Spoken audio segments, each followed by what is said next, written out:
Coming up on News Live at 6, Passover from the Dome kicks off tonight. Plus, investigations into on-campus fraternities are slowing down. What fraternities are in question and what's changed. Popular ice cream spot in Syracuse is open for the season. News Live at 6 starts right now. This is CitrusTV News Live at 6, your campus news leader. The JMA Wireless Dome is hosting students for the first night of Passover. Thanks for joining us tonight at 6. I'm Lauren Holdmeyer. I'm Cora Mayer-Costa. Our Michael Batson is live at the Dome now to tell us what the event means. Michael, how's it looking over there?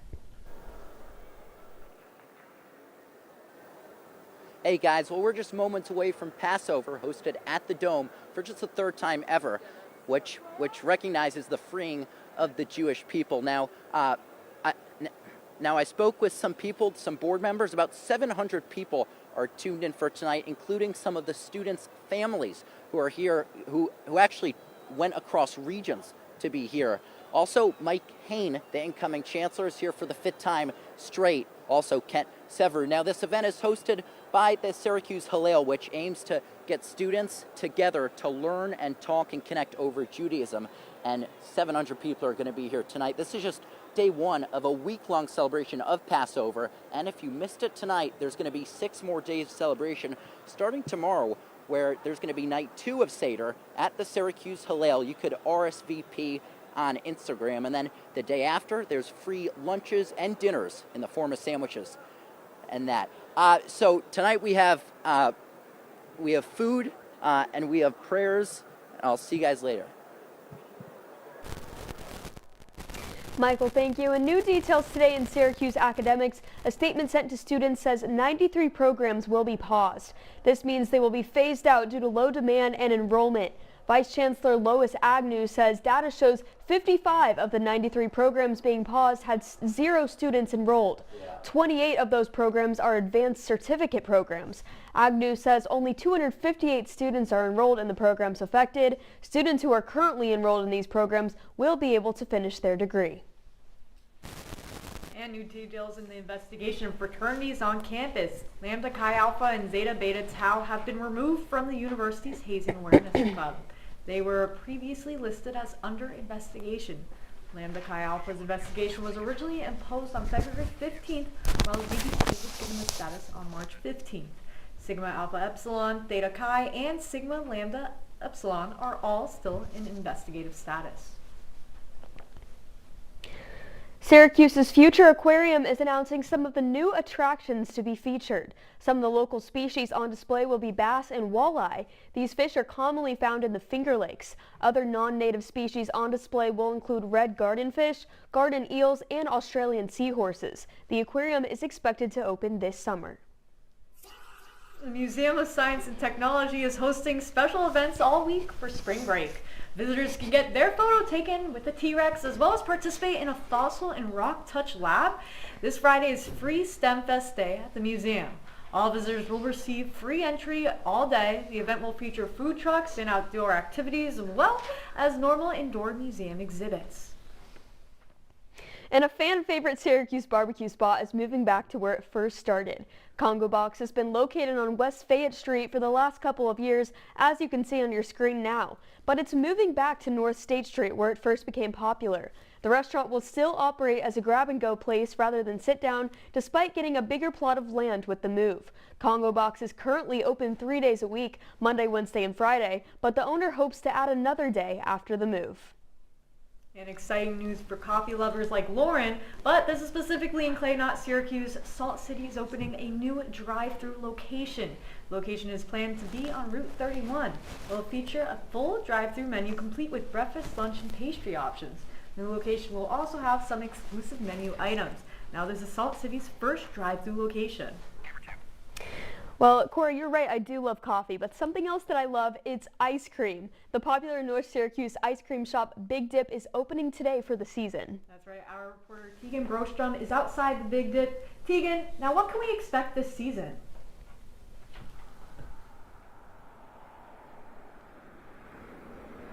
Yeah, that's right, Cora and Lauren. Well, this is no April Fool's prank. Big Dip, a popular ice cream spot here in North Syracuse, is officially open for the season. This is a super popular spot for Syracuse University students, the Syracuse community, and I'm here today with Becca Penizzato, one of the owners of Big Dip.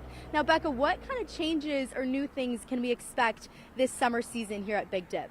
So we've added some new flavors. We added hard lemon meringue, and we've also added salted pretzel. We also did add some non-dairy vegan options because I know a lot of people have been asking for those. And we also did accept now credit card machines that can also tip on there as well. So our employees are very happy. I bet. And all those new flavors sound amazing. You know, the start of ice cream season, you would kind of think sunny and warm weather, and we're not really seeing that today. But how have the crowds been today? The crowds have been great. We've actually have been super busy from the moment we opened at 11:30, and people have been calling and asking. So I think people are just really excited for their soft cone, and so it's been steady pretty much all day. Well, that's super exciting. I know I am excited to get some of that ice cream as well. Reporting live in North Syracuse, Tegan Brostrom, CitrusTV News.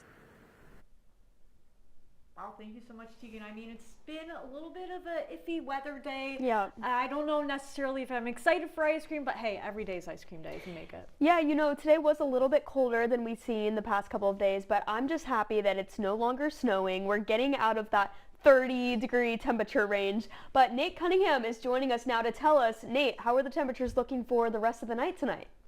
Well, that's right, guys. It might not be snowing and out of those 30 degrees, but it's just a little bit better. 44 degrees out there right now. That's really not too good. And the skies, they look like my suit. Pretty gray. So it's not really good for if you're trying to have that walk or expecting that springtime weather like we saw on Monday. But the rest of the region, well, they're also dealing with a little bit of those issues. You got 40 degrees pretty much everywhere. So even if you were trying to go to the lake or maybe head down to Skinny Atlas, it's not going to be so successful either way. When we look towards tonight, close to freezing, 38 degrees. Those clouds, they are not going away. So it is not going to be a pleasant time outside, guys. But we'll have your full weather later in the broadcast. Thank you so much, Nathaniel. Not something that I'm quite looking forward to, but Okra is planning to open 4 new rechargeable battery drop-off points in Syracuse. The new drop-off sites will be at Syracuse community centers that you can see now on your screen. This comes after a fire broke out inside a truck while it was picking up some recycling. They're funded by a Department of Energy grant. Residents can drop off single-use button and coin batteries, lithium batteries, and rechargeable batteries under 11 pounds. Before dropping them off, Okra asks people to cover their ends with clear packing tape or put them each in a separate bag to prevent them from sparking. And now to the latest. A former Mid-State Correctional Officer could see over 20 years in prison after his conviction earlier today. Jonah Levy faced charges of murder, manslaughter, and gang assault. This was following the deadly beating of inmate Messiah Nantwi at the Utica facility. A ruling today found Levy guilty on those charges of manslaughter and gang assault, but he was found not guilty of murder. He also faces charges for conspiracy and giving a false statement. In another case, the state court is overturning the murder conviction of the Syracuse man for the second time. 42-year-old Shala Williams first went to trial 13 years ago for the murder of his uncle and uncle's girlfriend. This first conviction was overturned in 2022 when a witness claimed Williams is innocent after the trial. However, during his retrial, the witness refused to testify. Now, an appeals court is siding with Williams' attorney, who argues a transcript of the witness's testimony is valid evidence. And new details in Rome, 2 convenience stores have been shut down after being caught selling illegal cannabis products. The State Office of Cannabis Management has shut down the stores pending a hearing, and additional fines are likely due to vape products discovered in the searches. A third store was also caught distributing illegal flavored nicotine vapes, but will not be shut down by the state. Across the 3 stores, over 5,000 illegal vapes were seized, along with cannabis flower, concentrates, and other cannabis products. And the developer of the property formerly home to the Rite Aid drugstore in Clay is seeking a zone change to become a regional commercial area. This could allow for some new businesses on the lot. According to an early proposal, 2 new buildings are proposed for this lot, with one set to be a bank and the other planned for restaurant spaces. A vote on the zone change will happen this Monday at a Clay Town Hall. And now to the latest in Onondaga Lake. High levels of mercury have been found on the east side. Environmental officials say The $500 million process only included testing outside the marina. They say this is reason for the sudden find. The lake used to be one of the most polluted bodies of water before its cleanup project almost a decade ago.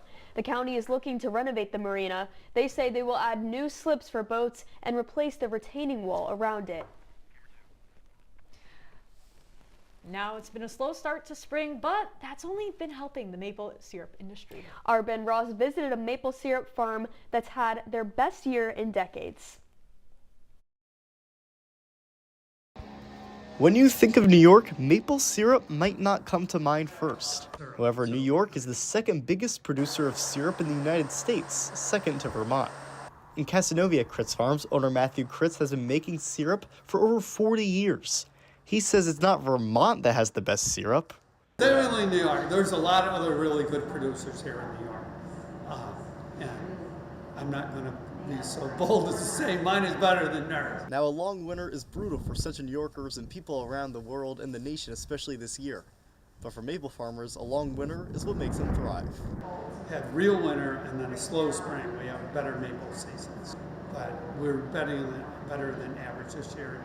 The people I know in the industry are also everybody's pretty much having a good year. The issue with warmer weather for maple farmers is that when temperatures warm up, it hurts the trees.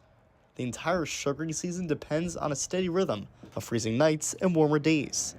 And when that rhythm is thrown off, so is the harvest, making farmers like Critz a little sappy. Now, when the trees if we have enough growing degree days and the trees start to break bud, then the sap undergoes a lot of chemical changes and it doesn't taste very good. Although the maple season is over, customers can still purchase the sweet syrup until the fall. In Casanova, Ben Ross, Citrus TV News. Thank you, Ben. And moving as slow as that maple syrup is New York State lawmakers. They missed the deadline to pass the state budget.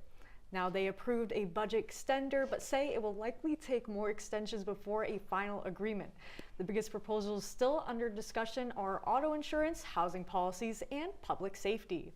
This includes Hochul's push for reducing car insurance rates. State senators say they would rather see a budget focused on outcomes over speed.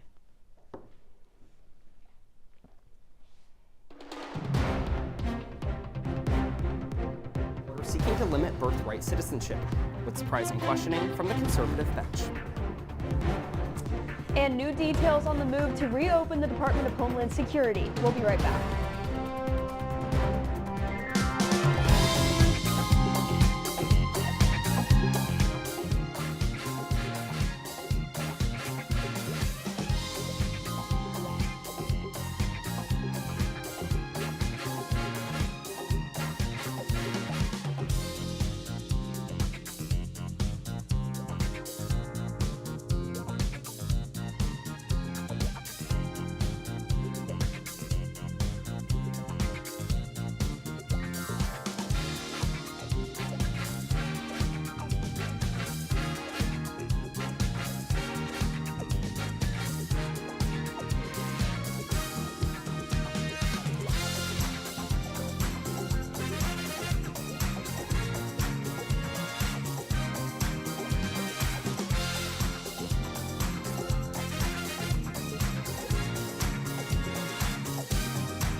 Hi, my name is Sadie Miller. My name is Luke Brady. I go by St. Luke.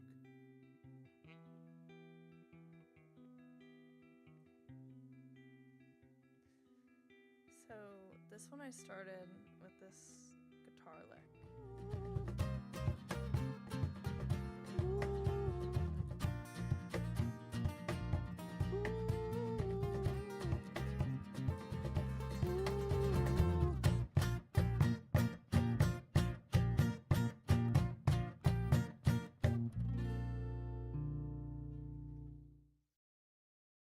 You're watching Citrus TV News, live at 6.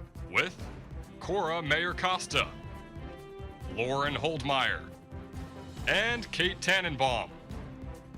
Now, your campus news leader continues. Welcome back to News Live at 6. Senate and House Republicans are moving to reopen the Department of Homeland Security. The plan funds the department until the end of September. DHS has been closed for over 6 weeks. The House originally rejected this proposal over a lack of restrictions on ICE operations. New York Senator Chuck Schumer says, "We were clear from the start. Fund critical security, protect Americans, and no blank check for reckless ICE and Border Patrol enforcement." Democratic lawmakers have agreed to support the plan without any additional ICE funding. President Donald Trump signed an executive order his first day in office seeking to end birthright citizenship for children of undocumented immigrants. This morning, the U.S. Supreme Court weighed in on the order's legality, with the president making history as the first to attend oral arguments. Our Ben Bassick joins us from Washington with the latest. Ben? This morning, the Supreme Court weighed in on President Trump's executive order seeking to end birthright citizenship. Being a citizen in our country is a privilege. It's not a right. And Donald Trump is going to have everyone in this country who deserves to be here who's a citizen. Lower courts placed the order on hold, ruling it's unconstitutional. But the Trump administration says those courts are misinterpreting the 14th Amendment. The citizenship clause reads, "All persons born or naturalized in the United States and subject to the jurisdiction thereof are citizens." That's held to mean that if undocumented immigrants have a child on U.S. soil, that child is a citizen. We're in a new world now, as Justice Alito pointed out, to where 8 billion people are one plane ride away from having a child who's a U.S. citizen. Well, it's a new world. It's the same Constitution. Justice Ketanji Brown Jackson pressed the administration on how implementing the order would actually work. Now you say your rule turns on whether the person intended to stay in the United States. So are we bringing pregnant women in for depositions? What are we doing to figure this out? Legal experts say that birthright citizenship requires a more long-term solution. His executive order can get changed the day after the next president comes in. And so it really isn't kind of a permanent interpretation of anything the way maybe a law that would be difficult to overturn would be.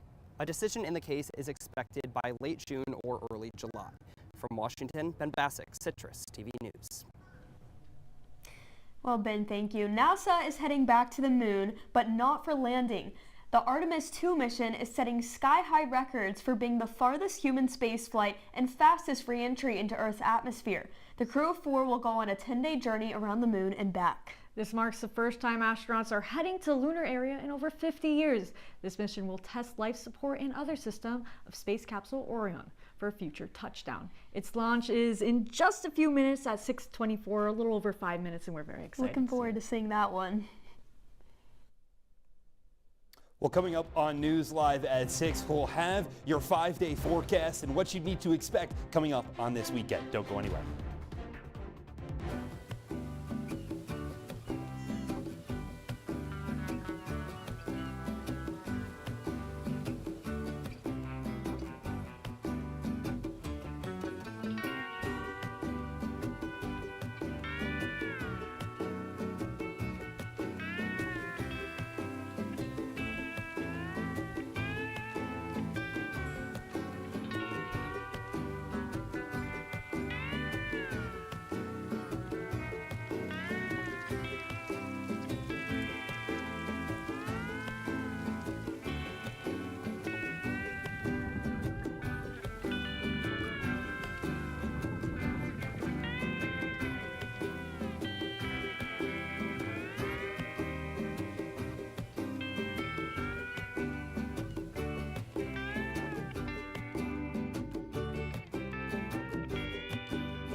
From the CitrusTV Weather Center, this is SU's most accurate weather forecast. Welcome back into News Live at 6. We're taking a look at your 5-day forecast, and you might see, it's going to get back up into the 60s tomorrow. And although those clouds are going to dissipate, we're going to start to see the sun. It's going to drop pretty quickly. And oh no, I'm sorry about what you're going to see there on Sunday. 4 degrees. If you put away your big coats, you might want to bring them back out because it is going to be frigid this weekend. Might not even want to leave the house. Don't even touch the car. Just stay in your living room. I know it's a brutal way to go, but it is April 1st. It's April Fool's Day at the end of the day. So here's your true 5-day forecast. You look forward, you see those 70 degrees. We get back to those temperatures we want to see on the weekend, but that rain is kind of going to halt a little bit of what we would like to do over this next weekend, and those thunderstorms, they're not helping. So as the temperature is rising and it's becoming that springtime that we see, unfortunately the rain is coming. But you know what they say, April showers bring May flowers. Hopefully the summertime is going to be just as good as well. But I'll have your wake-up weather in a little bit. Guys, back to you. Well, thank you, Nate. The Salt City is living up to its name. SU and the Syracuse Salt Company are partnering up. The university's executive chef worked with the company to create 3 new flavors as a part of a Q's Flakes salts line. The new salts are all orange, and each of the flavors are based in cardamom, chipotle, and mojo, respectively. The salts are now on sale for $12 per jar or $33 for the 3-pack. Now, not only can you cook with SU branded seasonings, but also drink to it. SU is the new lineup of Evan Williams' Bourbon National Collegiate Edition bottles. Each barrel features the university's logo and is bottled at a whole 86.6 proof. The bourbon will also be sold for $34.99. And Cora, I know our southern accents are the best, but you know what has been pretty good lately? Women's lacrosse here at SU. Kate, what's coming up in sports? Yeah, guys, well, coming up, Syracuse women's lacrosse will continue to mow down opponents, plus some history in the NHL. All that and more after the break. Jason, let's go see your room.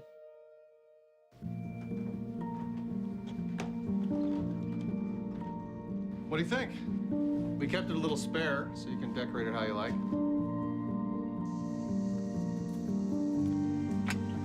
Dinner! Go. Excellent. Soccer is fun. Yeah, I saw you guys out there. We're the family. Yeah! Oh, I thought you were on my team. Wait.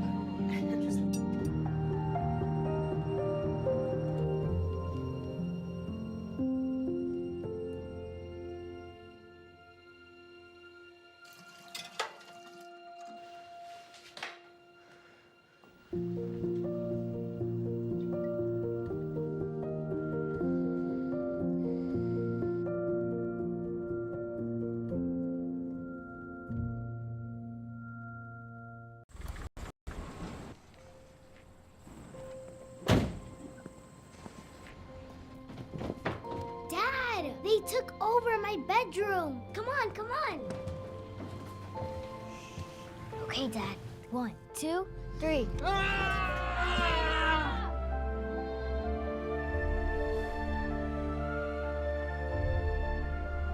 Dad!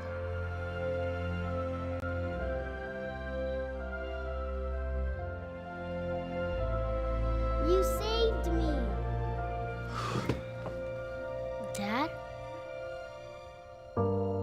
Are you okay? I'm fine, dear.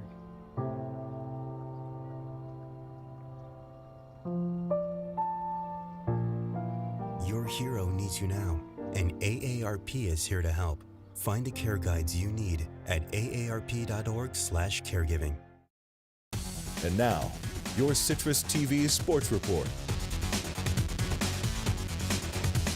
Well, the wins keep racking up for Syracuse women's lacrosse, and it doesn't look like they're slowing down anytime soon. Welcome into sports. I'm Kate Tannenbaum. Coming into yesterday, the Orange rode a 9-game winning streak on the season and a 16-game winning streak against Cornell. So, could the Orange capitalize 50 miles south? Well, Cornell actually led in the winding minutes of the second quarter, but Molly Guzik, Syracuse's leading goal scorer, added her first of the day to tie it at the half. Then in the third, Jolie Caramelli slots home a goal, and SU's offense was on fire. Bree Peters adds one more to have a 5-0 run for the Orange. The Big Red would get one back, but Caroline Trinkus would make it a 3-score game again with under 5 minutes to go. Syracuse picked up a 10-8 victory and now has a 10-game win streak for the second time in 4 years. Over to the ice, the historic season for the Sabres is still not an April Fool's joke. After a late go-ahead goal in the third period, the Sabres reached the 100-point mark with a 4-3 win over the Islanders last night. This is the first time the team has achieved this feat since the 2009-2010 season. Forwards Jack Quinn and Tage Thompson both produced multi-point performances with a goal and an assist each. It would be Peyton Krebs and Bowen Bryam to finish off the Islanders in the third. Goaltender Ukko-Pekka Luukkonen made 25 saves between the pipes. The Sabres take on the Senators in Ottawa tomorrow at 7. Over in baseball, the Mets dropped a close game with the Cardinals in St. Louis. New York's Freddie Peralta and St. Louis's Matthew Liberatore cruised through the first 5 innings with ease. But in the 6th, Juan Soto tallied his first home run of the season in the top half, while Nolan Gorman responded in the bottom half with an RBI single. The pitching staffs locked back in, forcing the game to extra innings where Mason Wynn hit a bloop single into right field for a Cardinals win. St. Louis now won 4 of the last 5 games against New York. While over in Seattle, the Yankees are in another low-scoring affair with the Mariners. In his second start of the year, Cam Schlittler is continuing to pitch well, allowing just 2 hits through 6 innings. While New York's offense has come from DH Ben Rice with an RBI double and Paul Goldschmidt, who hit a 3-run home run in the 6th inning, the first of the year for the first baseman. New York looks for its second straight series win to start the year. That's all from me in sports, guys. I'm going to send it back to you. All right, Kate, definitely some exciting stuff getting started with here with baseball season officially underway, Cora. Exactly. Stay tuned for our chief weather anchor for your wake-up weather. I see you mobbing over her. Let's go. Let's mob. Let's crawl. Let's crawl. Let's crawl. Hey, yo, we mobbing. Come on, girl. Let's crawl. Hey, yo, let's crawl. Hey, yo, let's crawl. Hey, let's crawl.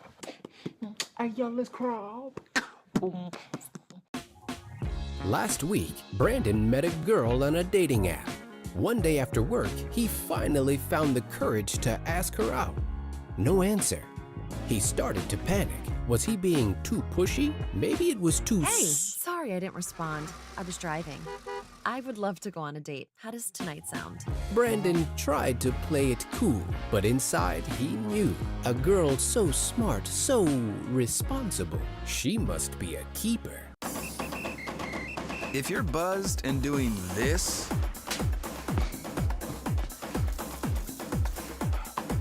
to make yourself feel okay to drive, ZWX.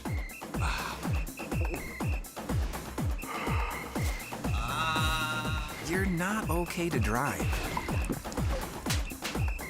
YGKLVW. Regular you.